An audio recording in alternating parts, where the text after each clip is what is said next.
out.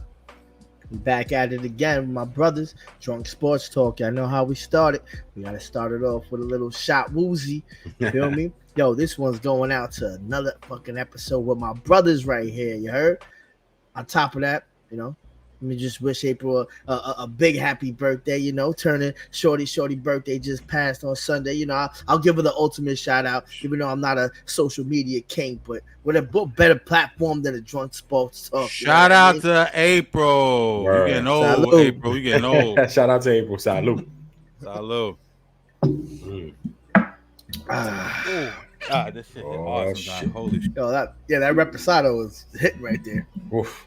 My shit is damn. All right. Bussin'. I brought out the limited edition Henny again. Oh shit. Oh. Yeah. All right, man. Welcome back to Drunk Sports Talk, New York's new #1 sports talk show out on these internet streets. You guys could have been anywhere in the world, but you hanging out with us, and we greatly appreciate it. If you don't know me, allow me to reintroduce myself. My name is Cash. You feel me? And I got my brothers, my ride or dies, my day ones. You already know. Ed Television and my boy Q. What's up there? How y'all feeling? Sturdy, my G, man. How it's been? Yo, feeling good, feeling great. How about you? Chilling. We got Ghost Dini, crazy ass Giants fan, and Nickaholic. Yeah, I like that. Yo, I'm about to bring out a new character on niggas. I'm about to start calling myself Stone Cold Eddie Austin one of these days. Down in beers and shit. Wait till Nickaholic finally gets his release, bro. I'm gonna start wearing like 4 different hats and shit. Watch, you gonna see something. Like, we about to get it. I'm just getting ready to run down on like any other fan. Like next time I go down to Virginia, I'm gonna stop by at FedEx Field where the Commanders play, and I'm gonna just start fucking walking by. When I'm gonna just start screaming on niggas out of nowhere. And shit. It's gonna be crazy. Yeah, you're gonna be like the Giants version of the Mad Duffer. Yeah, hell yeah. Yo, I'm gonna go with you. I'm gonna scream back. Yo, bring back Dan Snyder. Bring back Dan Snyder. Facts. As always, man. Like my man Q said. Shout out to April. Happy birthday. Shout out to everybody who's been listening, subscribing, sharing, hitting the like button, showing love, telling their friends about it, listening to it. And the cubicle work. All my truck drivers who be riding down the road, listening to the podcast, and showing love and showing support. We love that, man. But we still. Y'all got to make sure you hit like, hit subscribe, and show love. We got to get these numbers up. We are growing, but we have to continue to grow. So I want to shout out to everybody. And you know how we are. We in the building, man. Yo, so busy sports week, kind of, sort of. You know what I'm saying? At this time of year, man, you find yourself trying to drum up shit to talk about because, like summer's always, Knicks is off and, Giants are in camp. And, you got some good stories, but it's nothing like, the allure of the regular season, the feeling you get when the season starts off, you know what I mean? Whether it be basketball, football, we still got boxing and MMA. There's some good shit coming up. So make sure you guys check out Drunk Sports Combat every Sunday night. We talk MMA, we talk boxing and all that. But yeah, man, but this past week was interesting, man, to say the least. The Giants played the Jets.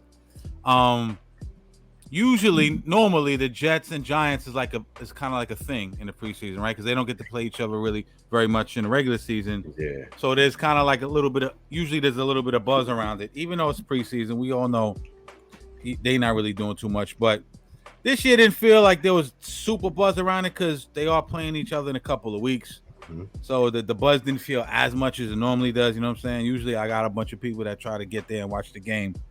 But there was a couple of great things going on in the game, man. Like I said, the Jets started their projected starting lineup, right? They rocked their starters. Couple of things I took from that game, and then I want to get you guys' reaction. I was particularly watching Aaron Rodgers because he normally doesn't play in preseason, right? So I was trying to see all the hoopla around him, and we saw him we see him on Hard Knocks. We see little snippets of him in camp that certain YouTube channels show and certain shows on TV. So I said, let me see what he looks like in pads and actually taking some serious snaps behind the center. So A-Rod, what did he do? He did I think he went 5 for 8, 47 passing yards. Had a nice back shoulder fade to Garrett Wilson, man. who in my opinion is yo, man, Garrett Wilson is one of them dudes, man. Like the more and more I see him, I mean, we saw him last year, but the more I think, yo, he could be one of these premier receivers in the league, man. I know he won the offensive rookie of the year last year, but there's a lot of people in sports media saying they think he might win offensive player of the year this year. That's how high they are on him. What's ironic is 17 was Devontae Adams' number. That was this guy's go-to guy. So are we seeing some type of, magical dust happening, man, where they're gonna have this connection, man? Coincidences? You see coincidences? Right. Yeah, him and 17, they like peanut butter and jelly almost. They seem like they're gonna go together, man. Yeah. Like I said, preseason doesn't really matter too much, man. Other things I took away, Mekhi Becton was named the starter. Right, he moved from the left side over to the right side, so that's interesting. He's come a long way, making his way back from injury, and amongst other little issues he had. But what's interesting, and I want to go to you guys on this in a minute. I saw a interview with Aaron Rodgers, and he said that him and the rest of the team empowered Mekhi. They encouraged him. They, wrapped their arms around him, so to speak, instilling confidence in him. And he has returned the favor by he's working harder than he's ever worked. He's showing and proving, man. He's really reciprocating the love through hard work and dedication and motivation. Say what you want about Aaron Rodgers, and people have been critical on him in the past for being, aloof, surly, standoffish, and just let's be honest, he's been a dick at times. You know what I mean? So, but since he's been to the Jets, me and you were just talking about it. He's been a leader, in my opinion, man. And too, like in Green Bay, we didn't see him every day. So we only saw him when he got on national media coverage. You know what I'm saying? Yeah, so we don't know how he really was. But you only, the way they portrayed him and the way they said he was, the things I just said. But I think he's a leader. I'm excited. We talked about, me and Ed was just talking about what was going on in the snap? He got a late hit by by Jihad from the Giants. Yeah, he got picante. And he was talking spicy to the dude, man. He was like, yo, no need for that. I don't even know you. I don't even know you. Like, who the fuck are you? Yeah, I liked it. And then and what's the name was like, I don't know you neither. I don't know you either. And I was that's cap. Capping there. That's super cap. Like, you don't know Aaron Rodgers, nigga. Come on. Yeah, he should have definitely came back with like, well, you're gonna get to know me. Yeah, exactly. That's what he should have said. That's what you should have said. Instead of I don't know. You're like, dude, you had him on your fantasy team at one point in your life. Stop playing. I don't know. Niggas was play with him in Madden and Rodgers. Especially when Aaron Rodgers had fucking Jordy Nelson, man. Like, Aaron Rodgers he's always had good wide receivers too. Yeah. But you know what? I like that he's he's not gonna show no respect, and fuck that. You know what I'm saying? Aaron Rodgers, no Aaron Rodgers, man. We out here trying to get it. You know what I'm saying? Fuck all the bullshit. But what I think it's a little bit different too is Aaron Rodgers never been in this type of scenario. It's a different thing when you got two high caliber teams too now, because the Giants is a different team than what they were in the last couple of years. The Jets have been up and down, but always had talent. They just needed a quarterback, and now they got it. So he's in the limelight. Now he's talking shit to the town. This is gonna be. He's gonna try to now in his eyes he has to own it. I gotta be the CEO of New York. Who's Daniel Jones? But the Giants gotta come back and fight that shit. But that's why I'll give you my thoughts on what I think happened. It's high risk, high reward, right? You know what I'm saying? If he fucks up, they're gonna kill him. If he fucking pulls off a Super Bowl, you're not gonna hear about Tom Brady's name for a while. It's gonna be all about Aaron Rodgers. He's gonna be, especially in New York, he'll never have to buy another fucking drink again in New York, man. They'll walk into any bar and the drinks is on them. But Q, before we go to you, Ed, tell me what your thoughts were. If you saw anything in preseason that caught your attention, talk to me about what you thought about that game last week. Well, I enjoyed the game. Like everybody knows already. Like I root for both. I root for both teams. So this game is always a big deal for me. I thought it was going to be a little bit bigger, but you made a great point that it went over my head that they play each other in the season. So this game was less meaningful for the Giants than it was the Jets. Right. As y'all know, Danny Dimes didn't play. They didn't really play their starters. The Jets went full throttle, played everybody. Aaron had that short series. But I really, from what my take from the game, I really enjoyed watching the Jets defense and watching their backup quarterbacks. You know, Zach Wilson was getting killed last year. Wanted him out, wanted him traded. He played pretty good. You know, had no touchdowns. You know, Tim Boyle stepped up. You know, they both threw for 107 yards. Boyle had 2 touchdowns. You know, from the defense perspective, the kid, I think he's a third stringer, Brandon Eccles. You know, I suck at pronouncing last names. He had that interception for 67 yards. Yeah. You know, the chemistry that the Jets and the Giants, they both possessing right now, they're going to be, not because I'm being biased because they're New York, just football sets. They're going to be 2 teams that are going to be very hard to deal with. Very hard to deal with because they look ready. They look hungry. You know what I mean? And it's going to be fun to watch both teams this year. It's like I'm going to be rooting for them like crazy. Like, I honestly want to go to that game in the season, you know, when they play with each other. To continue to answering the question from the takeaways, I just wanted to see more of the Jets in preseason, so I can't wait until the season starts to see more of the Jets. But I feel like the Giants are ready. The Giants are ready for what they showed last week, and they almost came back, you know, this weekend too. Almost came back and pulled the upset on the Jets. Yeah. So I'm just really excited just for the season to start. So like I said, I didn't really take much from the preseason game. I'm just hyped. I just want to see Jets and Giants go. No doubt. I'm ready. We're ready to go. Yeah, I'm just fucking ready. Like, I really don't have much to say. I just want that week 1 to start. The Giants. I should have rocked my Giants shit today. Q, talk to me. You got the Giants shit on right now. Talk to me, man. What'd you see that caught your eye, man? Talk to you. Yo, it kind of went down like how I kind of thought. Like, I didn't even care about the score, but I knew the Jets was going to come out and, you know, they're going to have all their starters. And I made this prediction, too, in the previous episode. I'm like, I highly doubt that the Giants are even going to come full force. They're not going to come full force because for what? You know, like, we already know what the Jets are going to be capable of, like who they're with, you know, like why am I going to give you my playbook as the Giants and give you now an understanding of what I'm going to bring you when we take them, you know what I mean? Which is what I love because we didn't play nobody. We only played three 2-stringers, second stringers. Everybody else was second string. Three second starters or some shit. They're not showing no packages. They're not seeing anything. And then it was good to see Tommy DeVito, and you know, and then he did all right. You know, 19 for 26. And then his ass got cut. Yeah, he got cut. He got sent to the practice squad. Yeah, you know what I mean? But that's what you got to do. But, like, obviously, we know he wasn't going to really make it. We all know Tyrod Taylor's going to be the backup quarterback. As he should be. Yeah.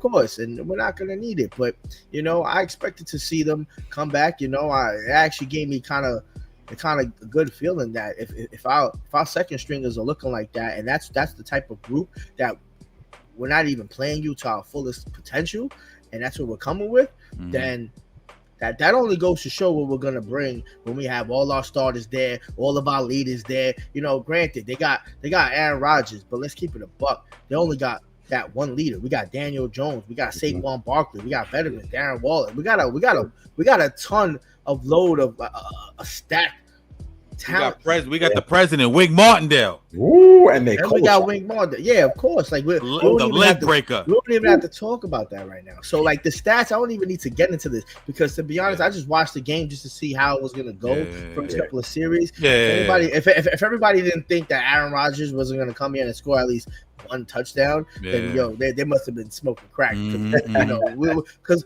in my eyes, I knew the Giants wasn't gonna start everybody. Especially if they did it last week with Daniel Jones, they gave him a couple of series and they saw what he looked like. I think Daniel Jones is more ready to take it apart. You know, this is Aaron Rodgers' first preseason start, and I think how long? Like 5-6 years. 5-6 years, I think 2016 or some shit like that. 2017. Yeah, like that long. Yeah. He hasn't started this is his first preseason debut.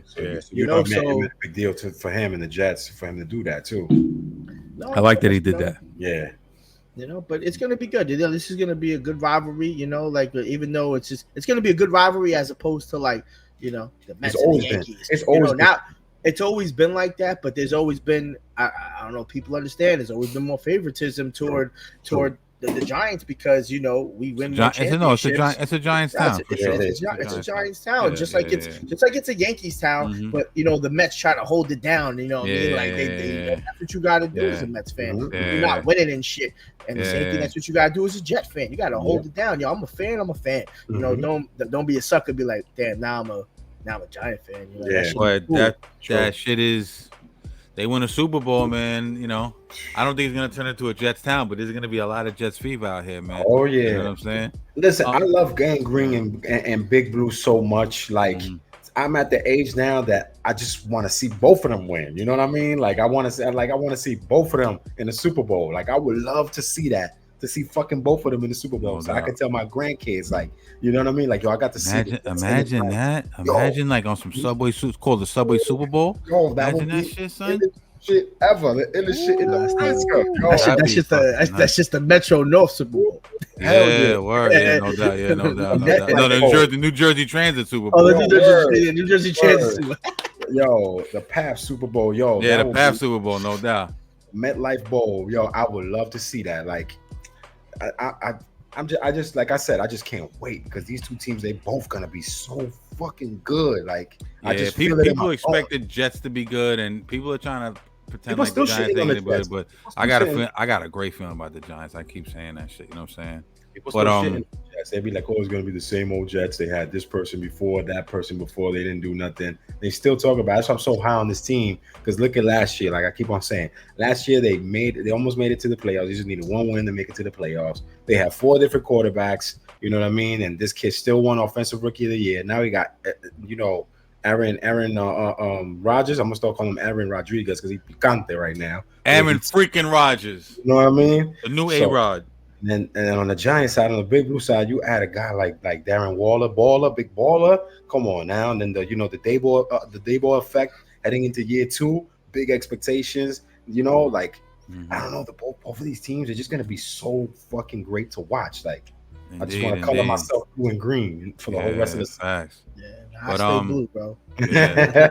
I'm blue, but if they out of there, I'm green, and then if they out of there, I gotta go all the way up north, and I'll fuck with them niggas. But I wanted a couple more points, because I just thought of it right now that I took, because I talked a little bit about kind of what I saw good from the Jets, but the Giants, man, like you said, they didn't start a whole lot of people.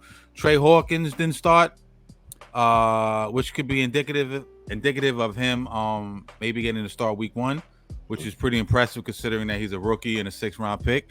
So I look forward to that. Also, I don't know if you guys peeped that. I didn't see it because me and Q was drinking, and we, like I said, there was a lot going on in my crib on Saturday, right? But when I watched it again, what I saw is, did you see we got a little bit of glimpse of what Jaylen Hyatt against Sauce Gardner might look like in a couple of weeks? Yes. You know what I'm saying? Yeah. When they play each other, that's some shit. I thought Hyatt got him a little bit. I know he came out the box quick, had a couple of steps on him. It looked like Sauce was tugging on him a little bit. Could have been a pass interference, but it's a ticky-tack call. But Tyrod didn't have such a great pass to him, so he didn't get the completion. But what I was so impressed with, and this, I continue to look for this because we were so deficient in like dudes with vertical speed last year, is that he continues to get this separation. And Sauce Gardner is no slouch. He's one of the best in the business at that spot. You know what I'm saying? Facts. So that was impressive. So hopefully when they play the Jets, we'll get this. They're probably not going to be on the Sauce probably won't be on him every snap, but hopefully we'll get to see that matchup a couple of times. That's box office shit. And also, I read a stat the other day that said Giants are last year were the last in the league in explosive plays. Yeah. But now we got Jaylen Hyatt. Like I said, burner. We keep talking about the same shit, but we have to. Darren Waller, obviously, right? Strong, fast playmaker, security blanket, and Saquon. So I can't see the Giants being last in the league in explosive plays, man. So and then you got a healthy Shepard back. You still got the number 1 receiver they had last year in Slayton. You add a Paris Campbell. Yeah. You know what I mean? Even Cole Beasley. Like, I know people are gonna kill me. Oh, Cole Beasley, but Cole Beasley's a vet that if you throw him a little slap pass in the game, everybody he's gonna catch it for you. He's gonna get. He's the Randall Cobb of the Jets type of shit. Exactly. Yeah, so exactly, and they still got Isaiah Hodgins and shit. So you know, it's Bellinger. They got some. Yeah, they got some Bellinger. And you got that. I think that's going to be a consistent conversation throughout the year. I think the Bellinger and Darren Waller effect is going to be. It's going to be something that teams are going to have to prepare for, because if Hyatt's going to be burning you, and we have, if we could do like a bunch package, like three wide receivers and 2 tight ends, man, that's going to be insane, bro. Darren Waller, Bellinger, you don't know which one's going to block, which one's going to go out to run the route, or who's going to go out for the streak and go out for the distance, or we're just going to dump it off for Saquon Barkley and just get 25 yards. You know what I mean? Like, indeed. And let me say this last thing, man. For all you stupid, country inbred, fucking clown ass media personalities who fronting on national media personalities who have no clue what the fuck's going on in New York City, Daniel Jones, aka Vanilla Vic, will be one of the number 1 QBs in the fucking NFL, not the NFC, in the NFL by the end of next season, man. I'm telling you, and y'all, I'm gonna look like a genius. And you stupid motherfuckers they're all gonna deny. They're gonna say, "Oh, I knew Daniel Jones was gonna get the fuck out of here, you clowns." You know what I'm saying? That's my motherfucking word, man. But anyway, I guess enough about it. I get excited, man. I get excited. Yeah, man. I can't. Yo, listen, football. About to turn into the crazy giant, Nick, the crazy Giants fan. I'm not even crazy yet. That was light work. Yo. Yeah, man, that's just crazy. But let's transition out of here, man. Well, we were looking, we were trying to figure out what some of the topics were. Jaylen Brown came across my desk, man, and I was like, I gotta admit, I'm not even gonna sit here and stunt like I watched the Big 3 all summer. I've caught games with it. I like the concept. I like the idea. I like Cube, even though there was a while I didn't fuck with him with all that goofy bow down shit he was doing. But he's redeemed himself and everything. You know what I'm saying? And so peace to Q. But when you was on that bow down shit, we wasn't fucking with you out here. But I like the Big 3. I like the concept of it. You know what I mean? But like I said, I haven't watched it a ton. I watched it when AI was in the league and Chris Jackson and all them dudes. You know what I'm saying? But so when I saw, I know he was having issues with the NBA and Adam Silver. Let's give him some backstory real quick, man. Ice Cube and Adam Silver, man. Supposedly, Cube claims that the NBA and Adam Silver was supposedly blackballing him, right? Making shit hard for him, man. Now people might ask, how can the NBA blackball you, and why would the NBA blackball you, right? Well, one of the ideas is the Big 3 directly goes up against the WNBA in the summertime, right? NBA runs the WNBA.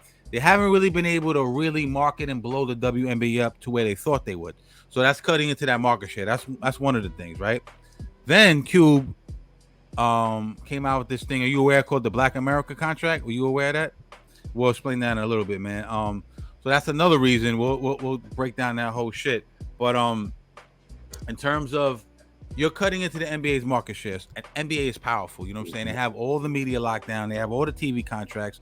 So it's nothing for Adam Silver or whoever to make a call to ESPN and say, because Cube is complaining about the lack of media coverage and all the publicity with the sponsorship and all that. It's nothing for Adam Silver to pick up the phone and say, hey, such and such and such, we got these TV contracts coming up next year, or hey, you guys want to be the official Ford, you want to be the official sponsor of the NBA, or whoever, Sprite, you want to don't fuck with this guy Cube and shit. You know what I'm saying? Yeah. So Jaylen Brown.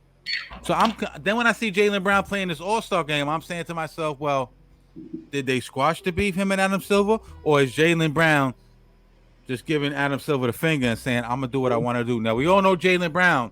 He stands on his square. He stands on the side of righteousness, in my opinion. Mm-hmm. During the whole vaccine shit, he was one of the only people who stood on the square for Kyrie. I respect Jaylen Brown a lot. I wish he was fucking on the Knicks, but he got his bag with the Celtics, and I respect that.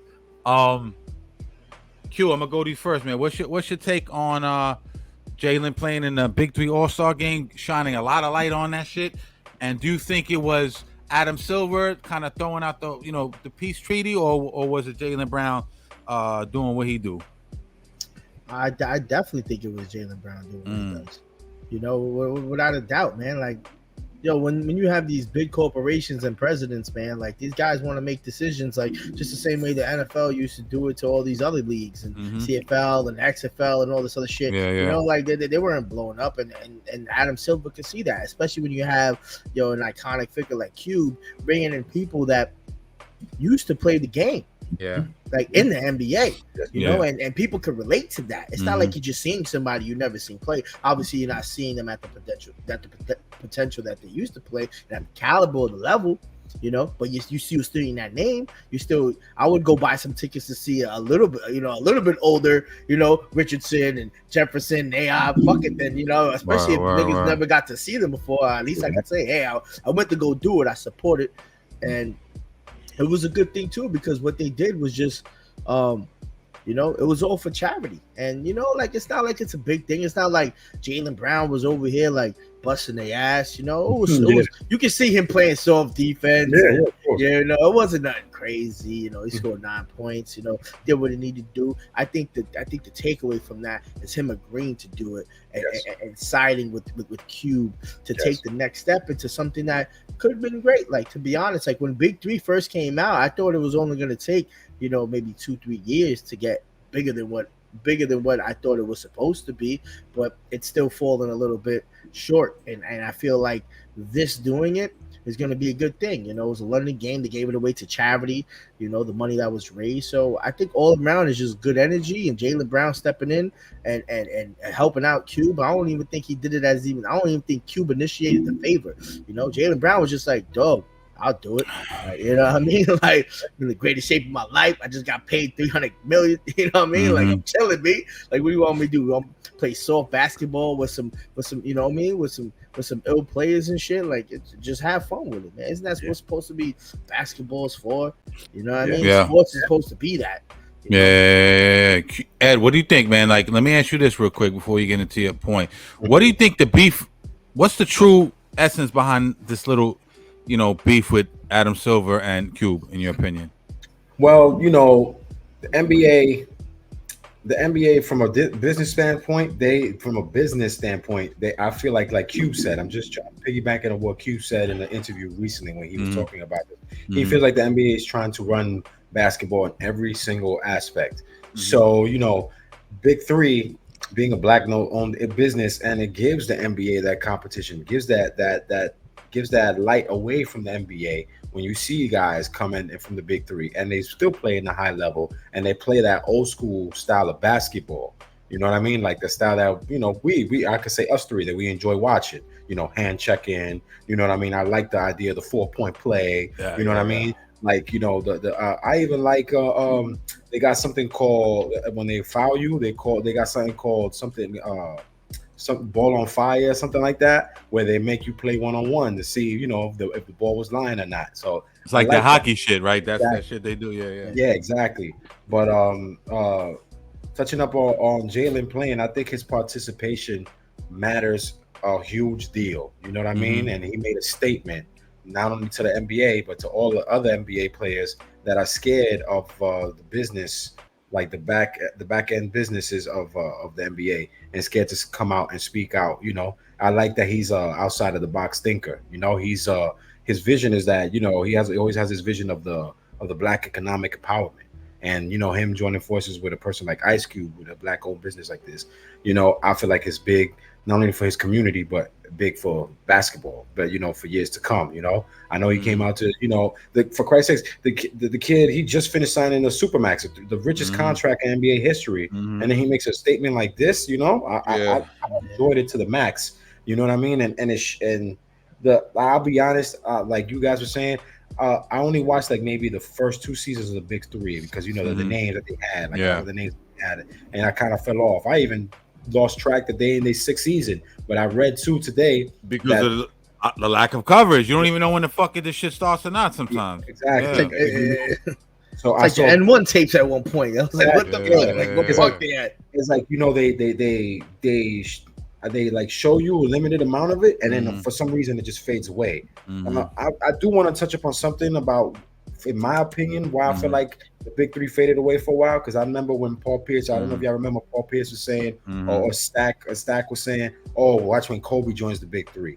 So when Kobe passed, it kind of put like a dark cloud over the big three for a while because people wanted to see Kobe in the big three. That's just me, thinking outside the box. But I really enjoyed this All-Star game. I like the concept of the big three. I wish in future years more NBA players follow Jaylen Brown's path and be like, you know what? Let me support this. Let me support this. Let me show that I could do this. At a different level, and it'll be cool to shine light on the big three, not just always NBA. Right. Now, quick question for both of you. Now, do you think if Jaylen Brown didn't get his crazy massive contract this year, would he have still done that move? I think so. I think just so for the person that he is, like he's always for black empowerment. Like I was saying, I actually thought Kyrie would be like the first kind of person to do something like this, but Kyrie's doing his tours in the summer leagues, like in the Drew League. Kyrie had enough heat these last couple of years. Kyrie it's all right to duck sometimes, Kyrie. You know what I'm saying? That's good that he stepped away from the limelight and somebody like a Jaylen Brown, stepped in. I was even surprised when I read this. When I read this and I saw this was news, I was like, "Oh, this is a big deal." But like Q said, to go into Q's sport, he took it easy. 9 points, 5 rebounds, 2 assists. His team lost. He was actually added starter to the team because it's a 5-on-5 thing. It's like they each picked 5-on-5 and he was a 6 man for one team. So his team had the advantage, but they still lost. But it was fun to watch. Absolutely, man. It was, it's good shit, man. I want to backtrack a little bit because Cube had said something. He said that the NBA are gatekeepers, right? Mm-hmm. And that the gatekeepers won't let him in basically ever since he put out what's called the contract to Black America. Let's unpack that for a second, right? Are you guys aware of that whole contract of Black America shit? I only know that he got like $100 million from the NFL pledge or something like that. That's the only thing I read. This is basically like a referendum or open, not referendum, it's the wrong word, like an open letter to America and the powers that be, highlighting the issues that the Black and brown people suffer. You know what I'm saying? Now it's somewhat facetious. Like I said, it's like almost like an open letter, and it talks about like big company bailouts during the during COVID. And he says 42% of Black businesses went under during COVID, while all these big companies got bailed the fuck out. You know what I'm saying? He talks about financial oversight on the government. He talks about lending to minorities. He speaks on police reform, bank and finance reform, prison reform. And he made sense. He said you can't have police reform and not prison reform or judicial reform because, okay, let's say that you reform the police. Okay, cool. So then when you go to jail, when you go up get to see the judge is going to lock you up anyway. So, you know what I'm saying? And when you go to jail, you're going to be there's going to be slave labor. So all three of them have to be in lockstep, right? He also talks a lot about, financial freedom and loans for minorities and, a whole litany of things, man. And anytime you talking that shit, you see even on the platform we're on, you can't even say something this fucking little without them niggas flagging you and doing all types of weirdo shit. You know what I'm saying? So imagine you talking that the big ass platform that Cube has, right? Imagine you talking that shit like, cause Cube, and he said he was gonna go on a podcast tour and tell everyone, all these ideas he has and why, and that the NBA is blackballing him for that. Now, if I say I'm going on a podcast tour, I'm going to G's podcast and your podcast and Drop a Gem and all these other podcasts. This nigga's going $1 million worth of game, who has 1 million plus subscribers. He's going to Joe Budden, who has over 1 million. He's sitting down with Joe Rogan. He's reaching people. Major platform. More these platforms are bigger than linear TV. You feel what I'm saying? So that's scary for these niggas. He's like, we can't let this motherfucking Cube start talking that crazy shit and wake all these dudes up. He's Ice Cube. He's a huge fucking mega.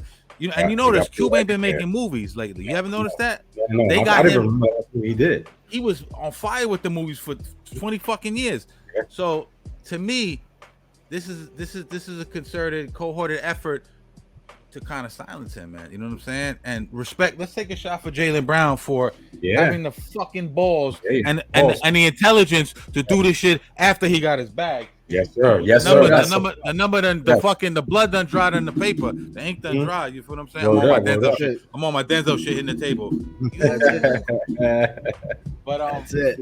Respect to Jaylen Brown and respect to Q for speaking his mind and standing on the square, man. You know what I'm saying? Yeah. But you know the thing about Cube, I respect Cube. He's always been one of my favorites in the hip hop game, just in general as an entrepreneur. You know what I mean? He's always been one of my favorites because he's never been afraid to speak his mind. Even when he shut down NWA all by himself. Burn Hollywood, Burn. Remember that shit? Yeah, you know, Jacket for Beats with no Vaseline. Since those days, you know, even when he came out with Friday and all that, he never been afraid to speak his mind. Even in the NWA days. And except no, listen, we're about to take a shot for Ice Cube, right? But Cube, hold on, let me move the windows. I want to go in the middle when I say this shit. Cube, you was out of pocket when you talking that New York shit back in the 90s, nigga. You know what I'm saying? I just want to let you know we on some New York shit. But nah, we got love for Cube. He slayed Tim Dog though. You know what I mean?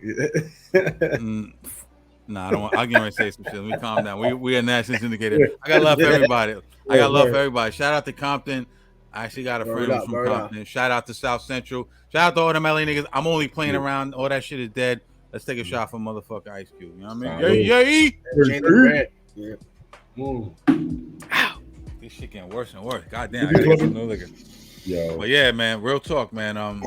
Yeah, I like the way this episode feels. Pause. You know what I'm saying?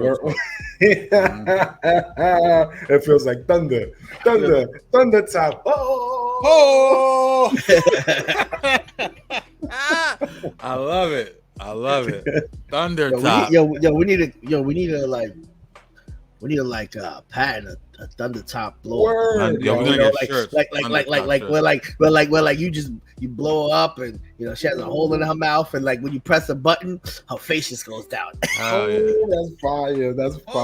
Stop playing games, yo. And then she got to be wearing a DST shirt, yo. A DST bata. She'll wear DST bata. She got to be a grandma. DST bata. Drunk sports top. Yeah, drunk sports top. Word. Oh shit. Drunk sports top. Drunk sports combat. We drunk sports. Let me not go crazy. You know what the secret before. Drunk sports cock. Pause. Yo, we got a clip. You got a clip. Yo, we got to clip that shit. We need some censorship going on. Oh my god. Oh man, I love it. You know what I'm saying? Man. Yeah, man. So yeah, like I said, shout out to the big three. Shout out to Big Three, Jaylen Brown, man. It's gonna be show, man. Y'all hope this shit opens up some doors for the shit to keep happening. Like like Ed said, man, like it's very interesting. It definitely gonna make it blow up, but it is. Even it was interesting because a lot of people wanted to see my overall what's his name? I could never pronounce his name.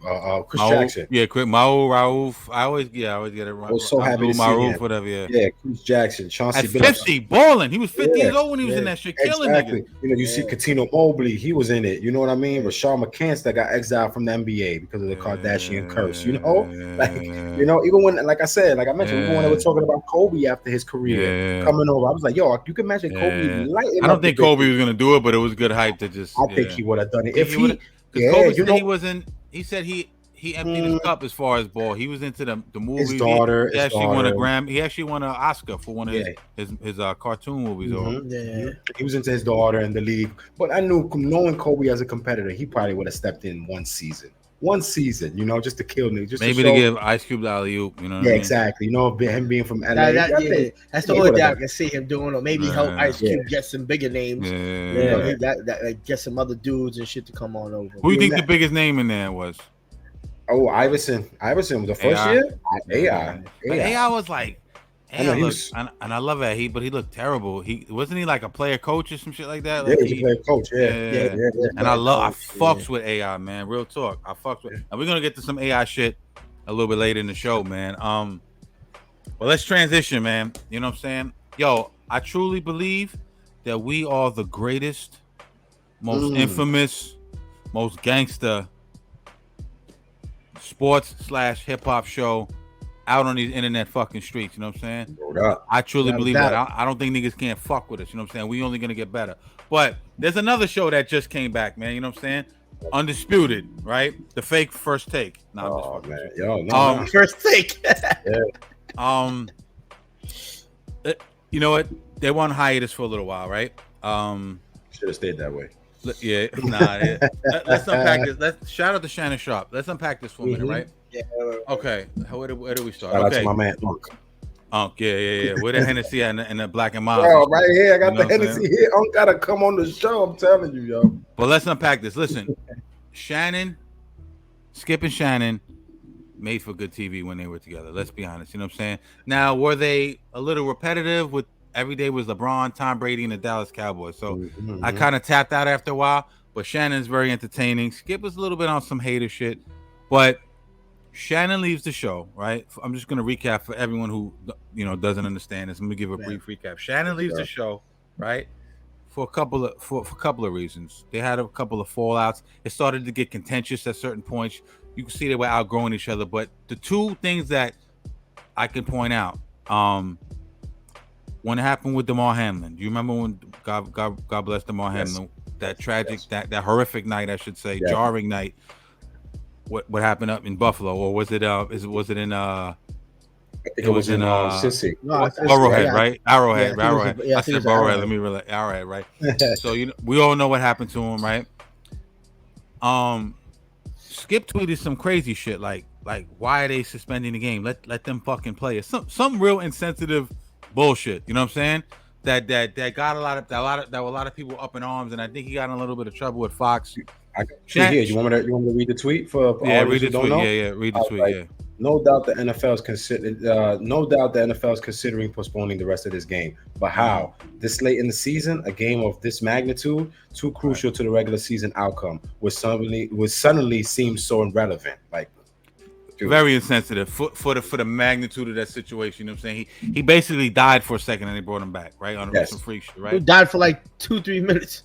So, like 2 minutes. Some shit. Yeah. So Shannon, being the G that he is, and Shannon is, let me just say this, Shannon, relatable. Now, Shannon has always stood on his square about things, right? There was one time he didn't, and I'll get into that at another point. But for the most part, Shannon was standing on his square. He was for us, by us, right?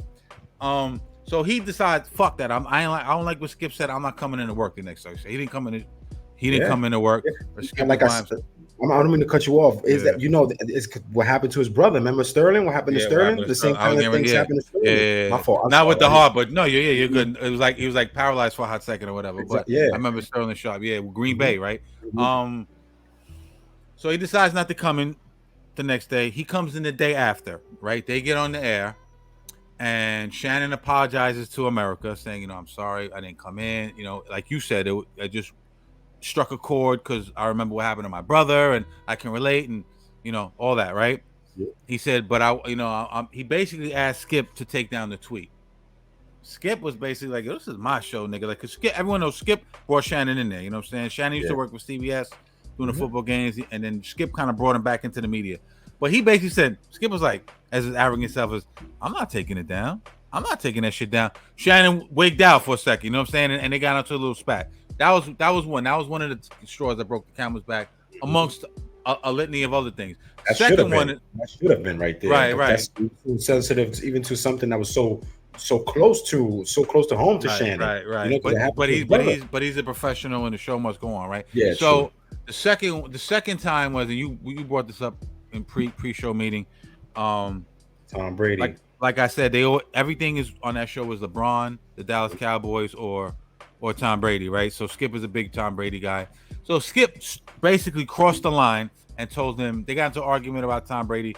Shannon's always kind of arguing against Brady. Skip said, basically, I'm paraphrasing, you're just jealous of him. You never had the career he had. He was the MVP. He's this. He's Hall of Fame. Shannon lost it again. He took off his glasses and said, he's like, Skip. You know what I'm saying? He's like, Skip, how could you say something to me like that? And he took off his glasses, and Skip basically was like, yo, put your glasses back on, like trying to almost sun him, right? So you can see that some producers or higher-ups must have stepped in after that, and they got calm, but it was never the same. So Shannon leaves the show right after the NBA Finals, right? they go. ESPN has all these layoffs, and bear with me because I'm going to circle back around to the topic. Yes, sir. ESPN has all these layoffs.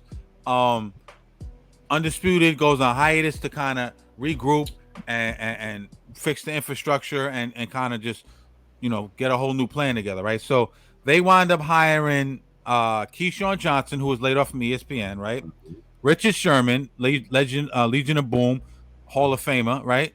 Or future Hall of Famer. I don't know if he's in yet. I'm not sure. No, not yet. But he will be. You know what I'm saying?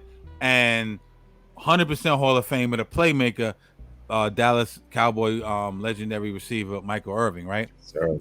3 huge personalities within their own right? Richard Sherm used to have beef with Skip back in the days. Michael Irvin is just he sucked the energy out of the room. Pause. You know what I'm saying? I love Irv. He's great TV. I love Irv. And Keyshawn, who's a very alpha male and a very intelligent guy. He knows his shit. Yeah. So they finally come back, and then also Lil Wayne is now a part of that show, and I think Rachel Nichols will be doing a lot of the NBA shit, right?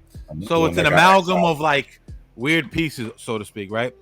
So let me package this up and I'll let you guys go. So they finally come back off of like a 2-month hiatus the other day, right? And to me, the first show was a fucking disaster. You know what I'm saying? A fucking walking clusterfuck. Everyone's stepping all over each other. Everyone's, trying to show that they're the alpha male. Sherman and Michael Irvin are talking reckless to each other, right? You know what I'm saying? Skip Bayless can't get a fucking word in edgewise. They're in a small little table, and they had Skip he was Molly Kieran out this motherfucker. He was Joy Taylor. He was basically the moderator of the show, and he's normally used to being the alpha male and all that. They shut that shit down, and like I said, you could tell it was a new show because when we first started, we were kind of stepping over each other a little bit, and the chemistry ain't right. But I'm like, yo, this is a fucking clusterfuck. You know what I'm saying? What do you guys think of that whole situation, man? The whole show. You know what I mean? What's your take on that? Do you think that show survives? Do they steal the Skip, get pushed out the door? What's your whole take on it? I know you hate Skip. Hey, I'm gonna go to you first.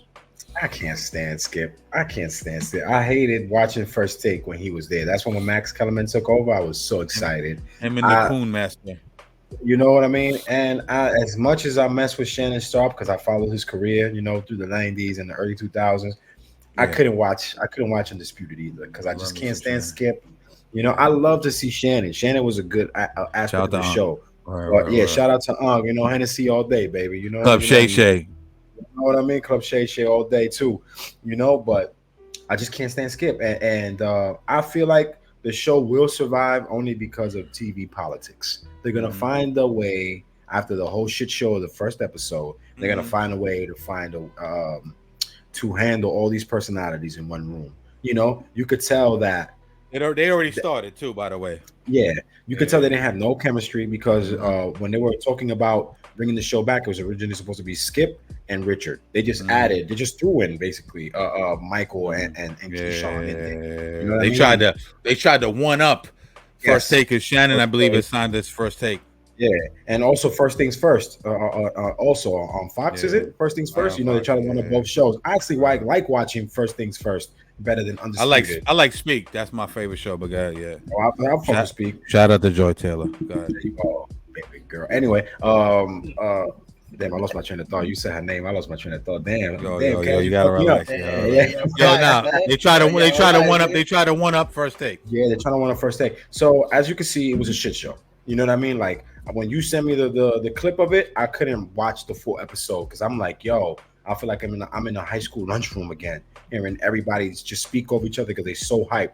But it was pure comedy. Like when Michael Irvin was like, I'm sorry, I haven't been on TV in a long time. He's getting up, he's walking out the room, he's wilding the fuck out. Yeah. And then Mike Richard Sherman jabbing him. Yeah, then Richard Sherman jabbing him. He's like, how I'm gonna listen to somebody. Yeah, he like me. He like me when I get up to go get a beer and shit. Might be like, skip. Yeah, you know what I mean. And then Richard Sherman was jabbing at him too. He's like, "Fuck up, allegedly." Yo, you can the fuck up, yo. Ain't he from the Yayo too? From Miami Yayo? So you're that nigga new name is Tony Yayo, nigga. Let me stop. Shit, Mikey Yayo, yo, Mikey Yayo. Mikey, yeah, yo. But yo, I love he be sweating and shit. They be having to get that nigga a towel. Nigga be crazy. Yeah. Allegedly. My man from the Two Light Crew era. My man from the Two Light Crew era, yo. You ready? No, he gets down. You know what I mean? I didn't mean to cut you off. Nah, it's all good. I love it, baby, because this shit brings back all that shit that Michael Irvin shit. Yeah, that's just crazy. But I love when Richard was jabbing at Michael Irvin, saying, "How am I gonna listen to somebody that says catch the ball with the body, not the hands?" How the fuck that makes sense? He wild out on that shit, son. Yo, I was wild. Be on some shit. Yo, and I love it. I found this so weird that Richard Sherman was even on that show with Skip, because you remember when Skip was on First Take and they had that stat. He's like, you don't know nothing. You never played football. Like he killed Skip. That Skip stood shut.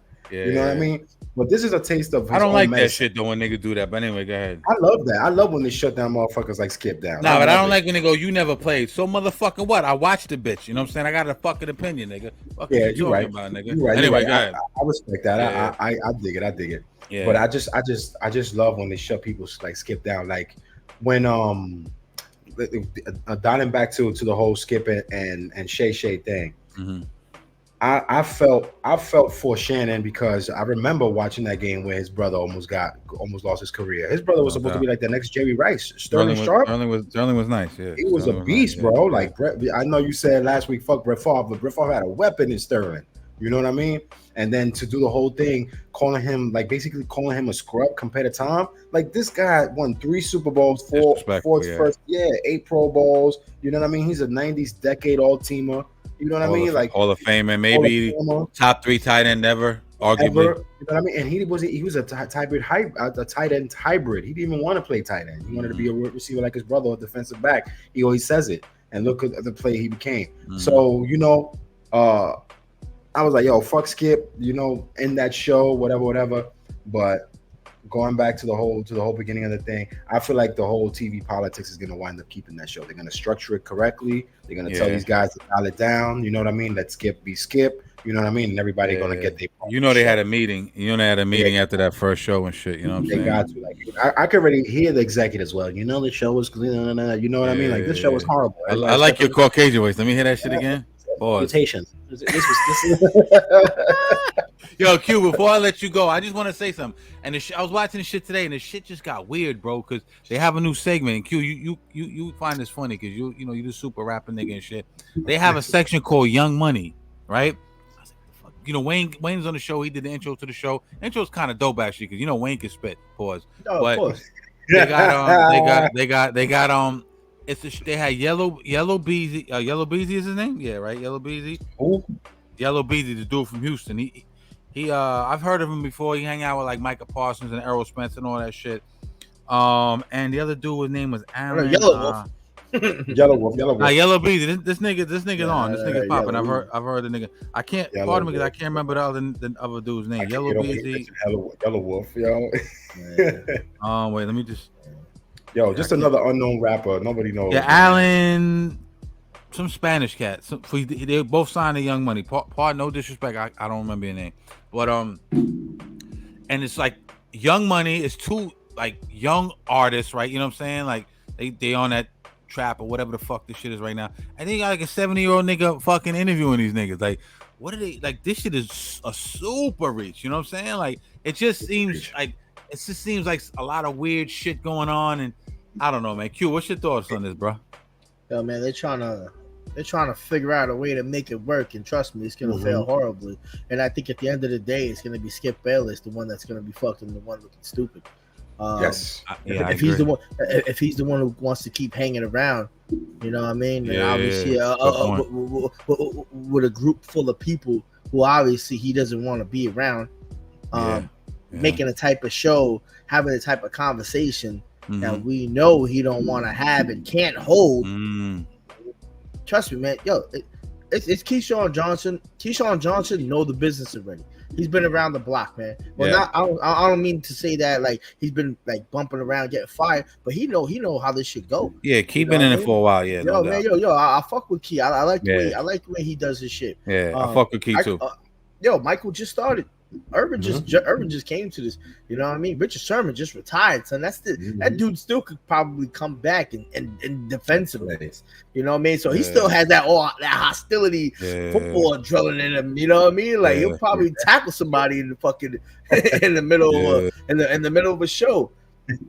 Herb is the man too. I fucks with Herb. Yeah. Yo, man, there's too much going on, and in that little clip, there's no way you could compare them to our first episode. We've only been here for a couple of weeks, man, and we've never had this type of conversation together ever in the same room. We do it in 3 different places, and we just do it by looking at each other. These men are sitting in the same type of area, wearing these nasty ass ill suits, and they still don't know how to correlate. And yo, this is a $1 billion. This is a wealthy company we're talking about. Yes, sir. Yeah, and you're telling me you got all these men coming in here and don't know nobody know what the fuck, and who approved this shit? Word. Who approved it? It was messy. I was like, yo, we like this crazy. Like we weren't even that messy our first episode. No. Yeah. We were talking about that before, like pre-show. We were like, yo, we're well structured compared to a lot of these uppity networks. You know what I mean? You know, it was like wait till we get in the studio too. Yeah, wait till we get in the studio. It's gonna be lit. You know, it just feel like it's gonna be Skip Bayless that's gonna take the downfall for this one, because yo, man, like I've been around the corporate world for a long time. They're pushing him out. Yeah, they're pushing him out that show. He's the moderator, man. That's crazy. It feels like he's the moderator. Yo, and then that's what I'm saying. And this is exactly what they're gonna do. They're gonna push him out, and then they're gonna have to figure out who they're gonna do. Now, if they can fuck around and get Max Kellerman in that shit, that would be insane. They call him the Godfather of debate show, though. He's pretty much like the guy who set that whole format off. Skip? Yeah, he was on some shit called Cold Pizza that eventually turned into First Cold Pizza. I remember that Cold turned Pizza. into First Take. He brought Stephen A. Remember, Stephen A. got fired because that was the real Stephen A. Not the fucking soft stepping yes a boss coon shit that he be on now. You know what I'm saying? That's when he was speaking his mind. That's when he turned into this new nigga, because you know I think he got shook. Like I got to make my bread. You know what I'm saying? Let me start. Facts. You know what I mean? But Cold Pizza heavy. Remember Cold Pizza? The dog. It's gonna be bad, man. Man. It's gonna be bad, and they're gonna correct it. But yo, bro, ain't no way you can correct things overnight, man. Like when you have that many people. Like when I saw the lineup, and I was like, this is insane. There's like way too many people who've never even. You know what I mean? Like, yo, think about the amount it takes. It must have took like Kenny Smith and Charles Barkley and Shaquille O'Neal. And these guys know what to do, because when they talk, they just do quick segments. Just imagine when you have to do a whole argument and do a whole debate, and you've never been in that type of, you know what I mean? Like, yo, it's a totally different thing, because especially it's like, yo, it's like getting prepared to be somebody who wants to get ready to fight. You don't got no arms. You know what I mean? You just you don't know what to do. You're gonna be caught by surprise, man. Like even when you want to speak to somebody else speaking, you don't know. You're shy. She's live. It's like, yo, there's a million thoughts, man. Just release it through. But everybody else has to be an adult about it too, and be like, yo, it's his chance. Let me speak. It's just it's too much stuff that's going on. They put too much people in that room and only 2 of them, in my opinion, know actually how to do it. But this is my and the crazy shit about this, and this is why I love Shannon Sharp, and his podcast is ill as fuck. Because they had to take 3 dudes, 3 Hall of Famers over one, so just for one dude, man. Yeah, Shannon's naturally entertaining, man. You know what? I like all 3 of them though. They're very like they all played the game at a very high level, okay? And they all speak very well. All of them, you know, Michael Irvin, like I keep going back to him because he's just the showstopper. He steals the show when he's in it. He's wilding out, he's sweating, he's screaming, he's jumping up. But that shit is lit. That's good TV. You know what I'm saying? Sherm is like, you know, like the cynical kind of snarky, sarcastic kind of factual. He got all the stats and shit. He's spitting out mad stats and shit. And then Key is just a level-headed. He just knows the game. You know what I'm saying? So I think it can work, but I think Skip is just he's reaching. I realize he's not needed. And you know, and also TV is dying. You know, everyone knows this. Slowly, everyone. You know what annoys me too, and I'm gonna go off subject for a second, is that all these big dudes were like, they used to shit on podcasts. Oh, podcast, you're on a podcast scoffing. Ha ha. That shit is, you're a little guy or whatever. Now, ha ha ha. Now everybody got that. Now everybody got a fucking podcast. You feel what I'm saying? Everybody and their mother. Everybody and their moms, man. Q could tell you, grandma. This is like my third show. I had a joint called Beyond Theory like years ago. It was mad. I only had a couple of episodes. Niggas looked at me like I was crazy. Like, what the fuck is a podcast? Go sit down. But before your time, ahead of your time, man. Bro, that shit was like 15 years ago. Beyond Theory. We're talking some real shit to get you banned shit right now. You know what I'm saying? You so ahead of your time. Your parents haven't even met yet, yo. Y'all listen to Cash episodes. I used to be feeling like I was fucking chased by UFOs. Y'all gonna laugh when you fucking do any second. I'm so ahead of my time. I'll be laughing myself. This shit is wild. Oh yeah, man. But yeah, man, shout out to them dudes. But yo, we them new niggas, Drunk Sports Talk. Yeah, you already know this shit crazy. But I gotta say a little something about the Skip. Like you said it. You said he's 60 plus years old and he's trying to reach this new demographic, this young demographic. You know what I mean? Because this young demographic, I'm not gonna lie, even though we did it too, but they love that shock shit, that that shock value for the internet, for that 15 seconds of the 15 seconds of fame. And it's not gonna work out for Skip because Skip is not relatable. He's not relatable to the real ones out there. And he's not. From that first episode, he had. Yeah, he's not like Max, like you said. You brought up Max. Max used to rap back in the day. Him and his brother, man. He rest his peace, his brother. Max used to rap. Max is a down ass white boy. You know what I mean? You know, he look a white collar, but smart dude too. Yeah, exactly. He look a white collar and everything, but he could spit a quick 16. He probably went with Shay, Unc Shay, drink a Hennessy, smoke a L's. You never know. I hope he lands on his feet too. I hope. Yeah. Because there's a limited amount of spots out there. I wouldn't mind seeing Max with a podcast. Yeah, but you got Skip over here with these young money rappers and then trying to relate to Lil Wayne and trying to bring Lil Wayne to debate about sports. I don't want to hear Lil Wayne talk about sports. I don't want to. Why want to hear Lil Wayne talk about sports? Like y'all really want to watch Lil Wayne talk about sports? That's like Ja Rule talking about political shit. Remember when Dave Chappelle made fun of Ja Rule? What does Ja Rule think? What does Ja Rule think? Who cares about what Ja thinks? Like everybody want to hear Ja Rule talk about political shit. Like, shout out to Ja Rule. Yeah, shout out to Ja Rule too. I went to what I do fuck with Lil Wayne though is like, and I don't think it should be too consistent, but I fuck with Lil Wayne too because like I do Lil Wayne, but Yellow Beezy and this other dude he's a super sports fan.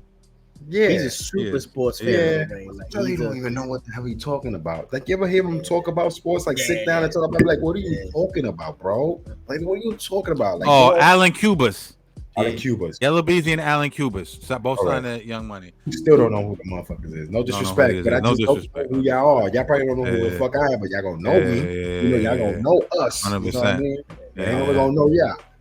I'm sorry. I'm just on one tonight. I'm sorry. I want everyone. I want everyone. When y'all watch the show, I don't give a fuck if you watch it on playback. You listen to it on Spotify. I want all y'all to get your drinks together. So every time we take a shot, I want you guys to take a shot. You know what I'm saying? If you don't drink, then take a shot of fucking a smoothie or take a shot of fucking orange. I don't give a fuck. Just take a shot with us. You know what I'm saying? Soy milk. Real talk. Whatever.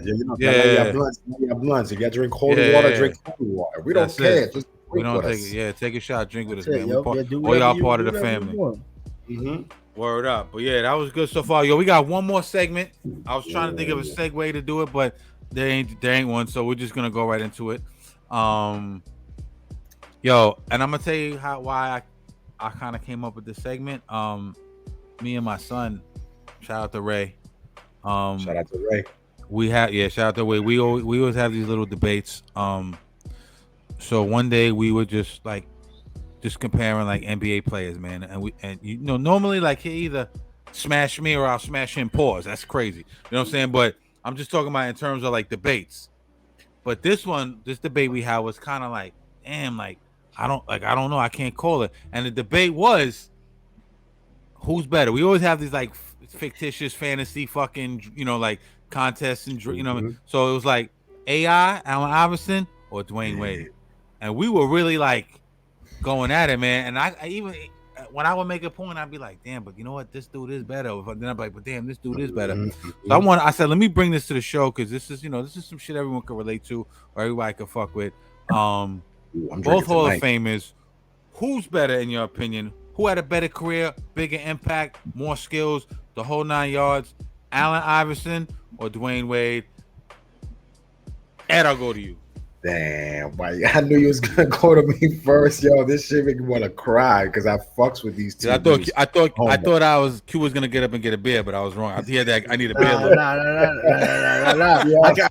I kept my beer here because I heard fans is upset that I keep getting beer during middle. Only during interviews. That means like interviews. But I love why did you? So when you won the undisputed title, I won the undisputed. Hold up, I need a beer. I need a beer. Out. Yeah, I love that. Yeah, I love it.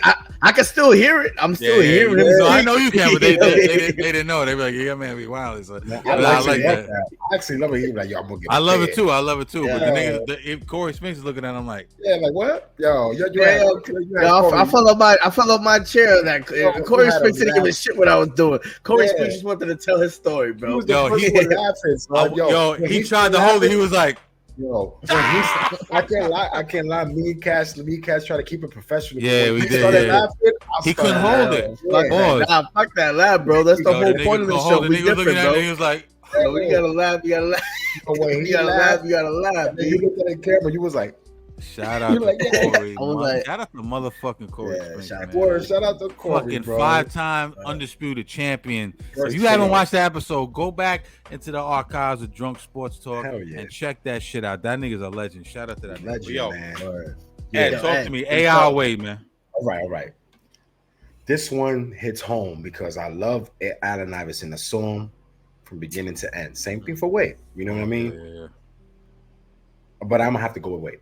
As much as this hurts me, I'm gonna have to go with Wade better than Allen. We have a debate now. We got a debate. I know. Usually I go with the old school cats. You know, Allison. But I gotta go with my man Dwyane Wade.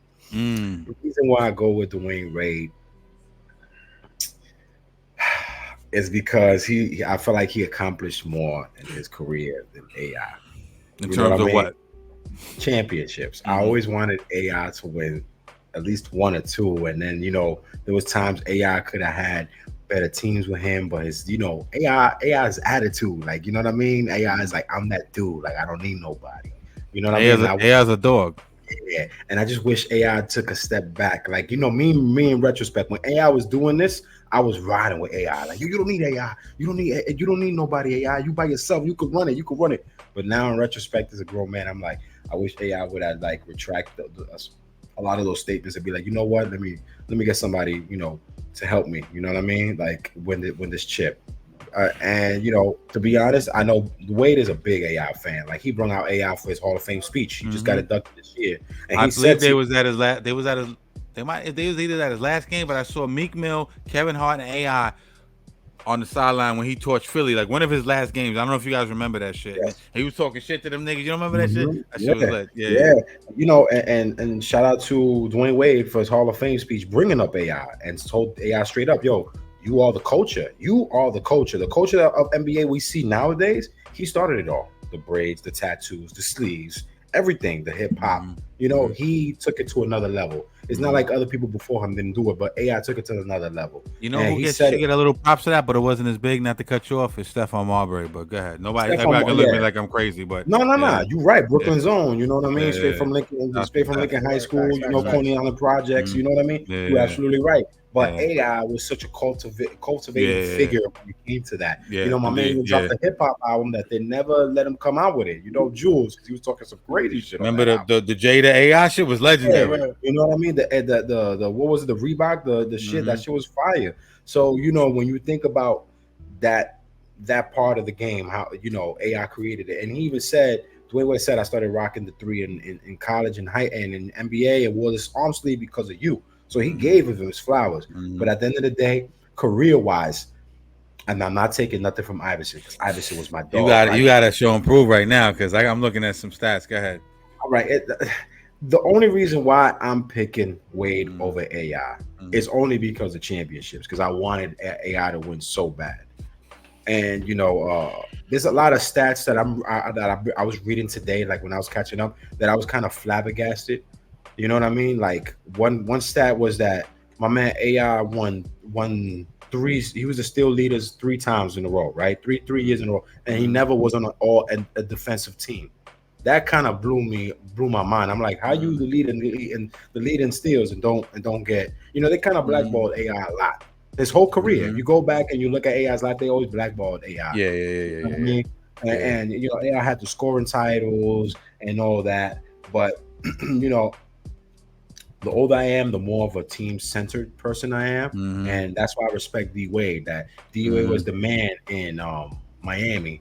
You know what I mean? He basically got washed him because by the time he got Shaq, even though Shaq is a big guy, Shaq was washed by the time he came to Miami. And if you go back and watch that series, D Wade fucking tore down the house against the Mavericks. You know what I mean? He took a step back when he got and became the Robin to LeBron's Batman. Was he washed?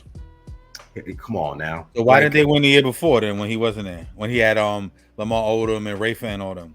Well, that team was trash. Remember, I still remember. They made the playoffs. But they started 0-7 and made the playoffs and barely beat Baron Davis led Hornets. I never forget that. I never forget that year. That's why I was so hyped. They won. When the next year. Out. Yeah, when Shaq popped out. At the very least, Shaq was a decoy. At the very least. Yes. But more than that, though. Can somebody pull up Shaq's stats? I don't mean to kill your argument. In those finals, I think, if I'm not mistaken, y'all could pull it up, but I think I remember Wade averaged like plus 30 in that finals against. Wade killed against Dallas. He was insane. Shaq he was on some Jordan shit. I'm not even going front. Shaq averaged like 19. Q, you gotta let me know if I'm wrong or not. I think he averaged like 19. So in NBA finals, for the Heat, Shaq averaged 13 points, 10 rebounds, and 2.8 assists. And then Wade averaged like 34, right? Like 33, 34 points. That fine. So he was. And also that leading, that supporting role, because he had James Posey, he had Mike White Chocolate with him. GP was there, right? GP but is that a wash Shaq, man? I'll take a wash Shaq with a double over anybody. That's a wash Shaq. Comparing him to himself, because I feel like in the Lakers finals he was averaging like 38 and 17 or some crazy shit. With Kobe on his team. With Kobe on it, you know what I mean? That's crazy. Yeah. So I agree with you on that. Yeah. So by the time I felt Shaq rolled over and went to Miami, he said it. He's like, yo, I went to Miami to be with Wade because I knew Wade was gonna be the one to carry me. I should have done it with Kobe. I should have stood with Kobe because I know Kobe would have carried me, but I did it with Wade. Because me and Kobe fit. So that's the only reason. That is the only square reason why I go with Wade over AI, because I wanted AI to win the chip and Wade, won chips. Like, I don't want to go the championship route, and I don't want to be, always be that guy that always go with the old school niggas. So I'm gonna go with the new school and pick Wade. You know what? I just thought of something. And you're right though. Was he washed or did he step aside and let Dwyane be the man? I think there's a little bit of both. Shaq was showing himself that, I wouldn't say he lost interest for the game, but Shaq didn't have nothing to prove by the time he won that third championship with the Lakers. He was just going along with the ride. And then when Kobe made it like his team, Kobe didn't go about it the right way. That's why they lost badly. Yeah, so they should have won that game and get the series against Detroit. Yeah, it's like Kobe didn't show himself as a mindful leader. Like when he became the Mamba, that's when he became a mindful leader. Kobe was just a young, harsh, brash player. Yeah, and Shaq, this is my team. Yeah, and Shaq was like, nah. I remember he was calling Shaq fat and all that. Even Shaq was huge on Miami. He was huge. He was a bona fide like veteran that just I'm just gonna play, get my scores, my rebounds, whatever, and that's it. And Wade, he piggybacked on Wade. I feel like he should have done on Kobe, but he piggybacked on Wade. But again, I reiterate, that's the only reason why I'm picking Wade over AI. That's a good point. Q, what we talking about, brother? What we talking about, brother? I'm on my Hulk Hogan shit right now. Yo, son, Gene. Yo, Cash, man, you know me for a long time, man. If you don't know where I'm going with this one, man, I know where you're going with it. I gotta go AI. There you go. Damn. I'm gonna be the odd man out today. Yo, and what's crazy about it is, I can't go the way because the championship route, man. Like obviously, Wade had the better team, man. That's not for a long time. Like by the time that AI got Carmelo, it was too late. It was remember AI went to Carmelo. No, yeah. Oh yeah, I saw me on the Nuggets. But that's what I'm saying, and it was too late for AI to win a chip. To your point, Chauncey was on the downside of his career. Yeah, big shot. You know, J.R. Smith. You know, whatever. Are you thinking about where he took him from the Sixers? Like, all right, you know, let me dial it back a little bit. Yeah. Oh, shit. Y'all gonna make me rescind my shit. Just his gameplay was ridiculous. Yo, homie, 6 feet, dunking on niggas. Yeah. That's insane, bro. You know what I rescind my shit. When you could do that, and Dwyane Wade, I love Dwyane Wade as an ill player, but Dwyane Wade is a team player. Dwyane Wade can never take a team that AI had and take them to where AI did. Because in 2000, that AI team, that team shouldn't have really never went to the finals. Let's be honest. He carried all them niggas on his back. Carried all them niggas 6 feet as a point guard. To be honest, I don't even think Steph Curry could do that. John Stockton can't do that. Magic Johnson can't carry that team, bro. That team, he was just such in the zone of what he did, bro. Like that shit was insane, bro. Like I don't even need to read you the list, but like if in my opinion, just him and his dog for the game and just coming and saying, I know I'm ill, and his confidence, like the confidence of his game, knowing that even if he needed to practice, I'm pretty sure he regrets that statement. He probably doesn't, because to be honest, did it look like he needed practice? Because he was still coming on the court and throw down 40 on you real quick. Real quick, Only dude that ever stumbled, Jordan. It's just like came in the league. That's when I was like, oh, this nigga different. Everybody was also trying to be Jordan's man. This nigga came in and tried to embarrass him. And kind of did embarrass him. On some real shit, I rescind my shit. I'm going with Iverson. Fuck that. Fuck that. I'm bugging, Fuck that. I try to be the nice guy this episode. Go with the new cats. I always go with the old school, but I know the real deal. I know the real fucking deal. D-Wade Hold up. Now why? AI's the only motherfucker with 2 nicknames. He's not only the answer, he's the question and the motherfucking answer, son. That's how. What's Dwyane Wade's nickname? What's D-Wade's nickname? The Flash. The Flash, man. But like, let's keep it. No. It's definitely very close, man. But like, but see, like, we bring up these topics, and we dilute it with their team members. But like, you remember, like, Cash, you always say, you gotta look at it's the eye test, man. The eye test for me, man. The eye test for me was always the IA. It was always AI, man. Like real quick, without a doubt. But like Dwyane Wade has always gave me some ill shit. But then who was the composer and who was the one playing the chords in the background with the speakers, man? It was LeBron at that point, man. That's why Dwyane Wade has so many of his highlights, even though he did. But let's be honest, Dwyane Wade at one point like stopped dunking after a couple years because he just couldn't. His knees. You know what I mean. But he used to play above the rim. Listen. No, that's what I'm saying. But like, all right, quick question before I go. Beside that. Who had the better sneakers? Oh damn! AI. I don't even remember fairways, to be honest with you. I don't even. What did it look like? I'm over here bugging out because I'm reading that roster he took to the finals. AI, I'm talking about. He took. I'm gonna read the names of scrubs that you guys don't remember. He took Rodney Buford, Matt Geiger. Yeah, Matt Geiger, white boy. Tyrone Hill, Jermaine Jones, Todd McCullough, Rashawn McLeod, Pepe Sanchez. I don't know who the fuck that is. Exactly. I'm just reading the scrubs.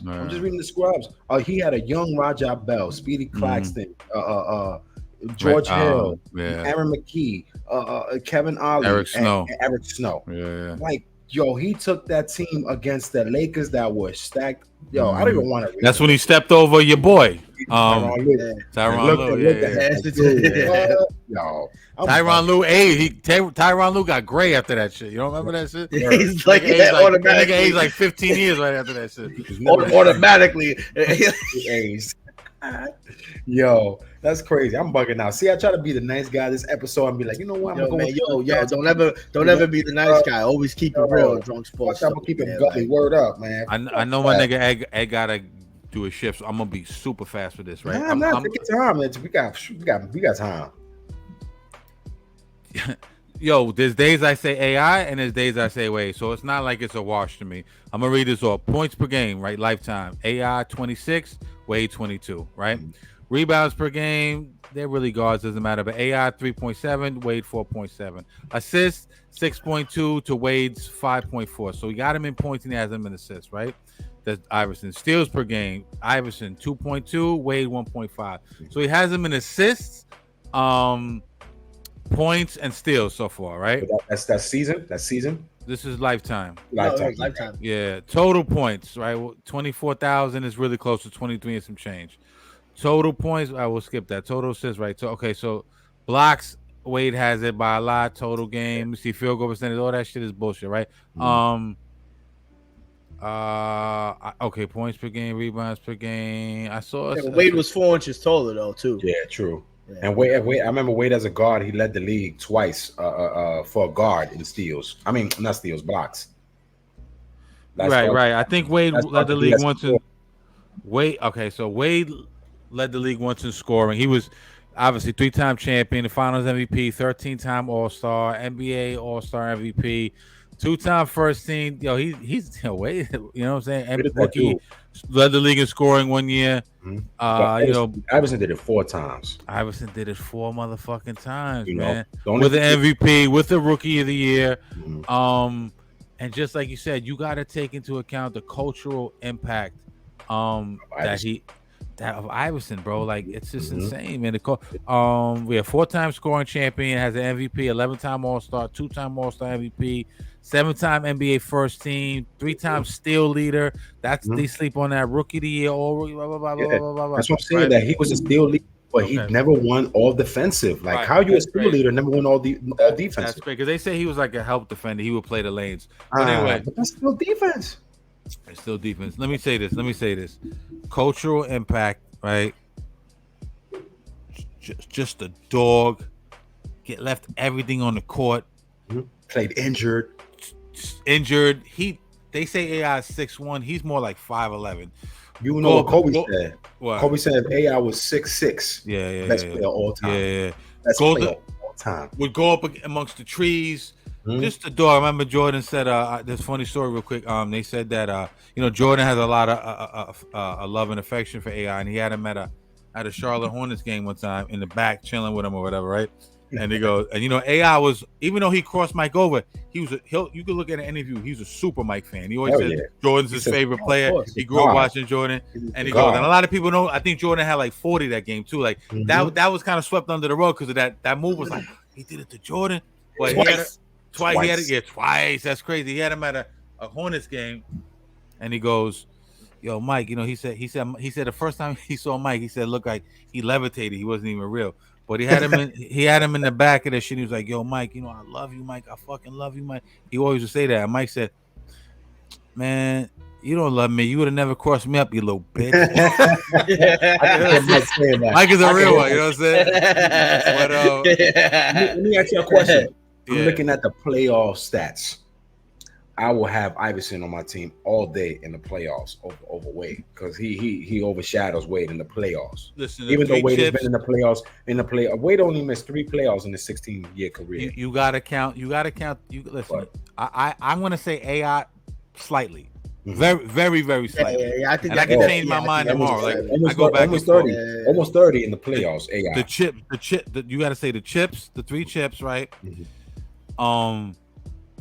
Let's not get shit twisted. It seemed like we're shitting on Wade to big up AI. We're not. D-Wade was a dog. D-Wade was a dog. Clutch player, a scorer. And what I like about Wade too, man, he moved over to let LeBron come over there. You know what I'm saying? No ego. Yeah. Dwyane Wade was that dude. I remember one Christmas, him and Kobe squared off. I think it was like for the first or second time. It was on national TV. That nigga was just going at it. You know what I'm saying? So I'm gonna give AI the slight advantage, the eye test, right? Yes. Just because of the eye test, but listen, I agree because it's very, very close, and on any given day I could change my fucking mind, to be honest. No, and I agree, and it's huge. On the show. That's what I'm saying. I'm doing on the eye test and whatever. Everybody want to hate me, but like it's skewed too because you gotta think about it, man. Like like people think about situations that never happened but could have happened. Like, what if Dwyane Wade never got Chris Bosh and fucking LeBron? You know what I mean? You don't think he probably would have led the league in scoring maybe at least, you know, once at that at that once or twice maybe at that point. And his knees gave out. You know what I mean? And his knees get injured. You know, like a lot of things could have happened. You know, if he didn't get LeBron and Bosh, he probably wins an MVP. I would. Yeah. I agree. I agree because he was the hardest soul on that team.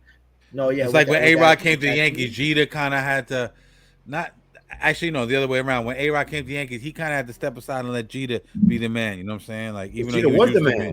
Yeah, but he was used to being the man too. But he had to swallow a little bit of his, you know, his pride, so to speak. Yeah, because it happens all the time. Yeah. But yo, it's like you said. I don't want to shit on Dwyane because obviously I came into this debate picking Wade. Yeah, motherfuckers, y'all took me back and like, yo, good debate. I test. Like, what am I tripping about? Listen, leave y'all comments down below, and if y'all get a chance, look up D Wade and AI's head-to-head stats. Pause. You know what I'm saying? Oh, they used to have some battles. Yeah, they used to have some, and you could tell when Wade played Iverson, he always played his best because not only he says, you know, like I said, he gave him his flowers in Hall of Fame, you know, speech in his Hall of Fame feed. You know, you could tell that every time he played Iverson, he was playing Iverson like, I'm gonna play this guy to the best because I know he's gonna give me his 100% best. One thing I always will respect Allen Iverson over the players in modern day basketball is that AI played with every freaking injury known to man, and he went out there and gave you 110%. Being 6'1", 6 foot, whatever the hell he was, he gave you 100. He was a dog. He left it all out there. He left it all out there, even to the end. Even to the end of his career when he was coming off the bench when he didn't want to. He gave you his 110%. Yo, man, he had a rough career too, man. His daughter got sick. He had to stop playing ball. He had to go overseas. He came back. Like, yo, it's he almost didn't make it to the NBA. Remember his whole controversial in high school? He almost didn't make it to the NBA. You know what I mean? Even in college, he was the man in college. Like, you know, only UConn was better than that Georgetown team. If you go back and look at it, you know what I mean? Next week, we're gonna do this every week. I just ordered next week who to do. Oh, let's go. Don't tell him. Don't tell him. Don't tell him. Don't tell him. You gotta tease. Yo. Two of the greatest shooters of all time, and it's not Steph Curry. Yo, people are gonna get so mad because you know how many people are on Curry's DICK, bro. Yo, I love Curry. I think he's that's because light skin is back in. That's what it is. You know that's it. Yo, what a fucking show, man. What a show. Good show, man. To say the least. I like it, man. I always think we're not gonna make a whole hour, and we always go over. So that goes to show you we just rapping, man. We in the barbershop. We just that good. Yeah. Or we in the barbershop. We outside on the block rolling dice, drinking, you know, I was gonna say 40, but we drink Corona Premiers now and shit. You know what I'm saying? But I don't drink no more 40s no more, bro. Last time I drank a 40, I was chilling in one of my parks by my crib, like 20 something years ago, bro, and I was chilling with one of the neighborhood homeless dudes and shit. Bought him some food and shit, bro. I'm a nigga by nature. We listened to the Giants playoff game, and I had a 40 in my hand. Yo, bro, I'm telling you, it's like December, bro. I'm drinking in the park. You know, I bought the homeless man pizza. Me and G drinking beers and shit. Yo, my hands got so numb. I dropped the 40, son. She was so heavy. It dropped the 40. I was like, never again, bro. I'm gonna just keep it small, bro. I want to drop this wasted baby. Last time I drank a 40 was they used to call my block Dykeman Compton because we were drinking 40s like crazy. St. Ives. Let me ask you this. 45s, OEs. I'm older than y'all. I got some years on y'all, right? What 40s y'all used to drink? St. Ives, OE. You know what I mean? The 445. I used to drink St. Ives when them shits were $2 for $3. All y'all old school niggas know what time it is. OE, St. Ives. Shout out to Booby. We used to call them shits Billy D's. You're gonna trip with this one, Cash. I used to drink Cisco. I found a spot that used to have Cisco. Mad Dog 2020, remember those? Man, I used to drink all that shit, but like that shit used to fuck me up, man. Then I was like, that shit over. I used to drink Zima. That's crazy shit, bro. Yo, Zima ain't got no alcohol in it. Used to be fucked up off Zima's, nigga. Nah, man, Zima, hell yeah, Zima, shit is alcohol. Yo, that's talking about the sitting shit. That nigga used to take a placebo. Zima was out before Four Locals. What you talking about? Yeah, it was. Nah, Zima is alcohol is beer, nigga. I'm telling you, it's not, bro. No, it was like sparkling water of alcohol. Nah, bro, that shit had like mad alcohol, bro. Zima. Who got the keys to my beer? I think it was Zima. I don't know what the fuck the name was. Zima's beer. Yo, I haven't heard Zima's in a minute, son. That's what I'm saying. That shit had alcohol in it. Zima. Yes, Zima. Yo, that was fire, yo. Yo, we're gonna get out of here. Oh, it's low alcohol, 5%. Okay, all right. My fault. I stand corrected. Zima. Yo, I want to get you. Let's go drink a Zima tomorrow, nigga. What's up? Word, yo, word. Yo, we still. I don't think they make them no more. Word. Oh, yo, let's take a shot for. Yo, now we're drinking Premiers and Henny and Reposados. We get money now. We get money. Ain't no money. We get money. We ain't on the block. Ain't nobody. Yo, bro, I remember fucking drinking. I used to drink 24 Bull Lights when they used to be like $1. Oh, nah, you know what? That's crazy. Somebody told me, yo, Vision, why you drinking that regular Henny? Get BSOP. I'm like, yo, I would never get rid of my hood juice. This is my hood juice, bro. BSOP. I'll get BSOP when I turn into a monster when I drink Henny. That's why I stay. Yeah, that's my shit right here. What? Yo, Ed, you taking it away, Ed? Mm-hmm. Let's go. You just took a shot too. You're about to take another one, big. I got you. I got my shot right. I saw looking at niggas like this. You look like Method why this nigga looking at me, son? Yo, is that nigga? Nigga. Yo, that's my boy. Why this nigga looking at me, son? I turn into a demon. Like I can't fuck with that anymore. I turn into a demon. Oh god, yeah. Real talk, nigga. I got hair. I go fucking hair on my back. I start hunching over and shit. Oh, this nigga becoming Dr. Jekyll, Mr. Hyde out here in the streets. Yeah. Crazy Knicks fan. I mean, crazy Giants fan. Crazy Giants. You Philly niggas who talking shit on the fucking channel? What? Fuck the Eagles. Yo, fuck the Eagles. Word. It's like I told Cash when we was talking private. I was like, yo, I rip through the freeway, stop in Philly, and eat beans fast. All I know is the Giants are the best and the Eagles is ass. Yo, this nigga at television talking about, yo, blast these Eagle fans. I'm in Philly like 2-3 times a week, nigga. I ain't trying. He trying to get me fucked up. You know what I'm saying? He trying to get some merch this shit, B. No, Philly ain't no joke, man. Them niggas get real. Allegheny Ave, all them niggas on Erie Ave. But seriously, shout out to all my Philly niggas. This is only in, not the niggas scared. It's only in fun. Fuck the Eagles. Fuck the Phillies.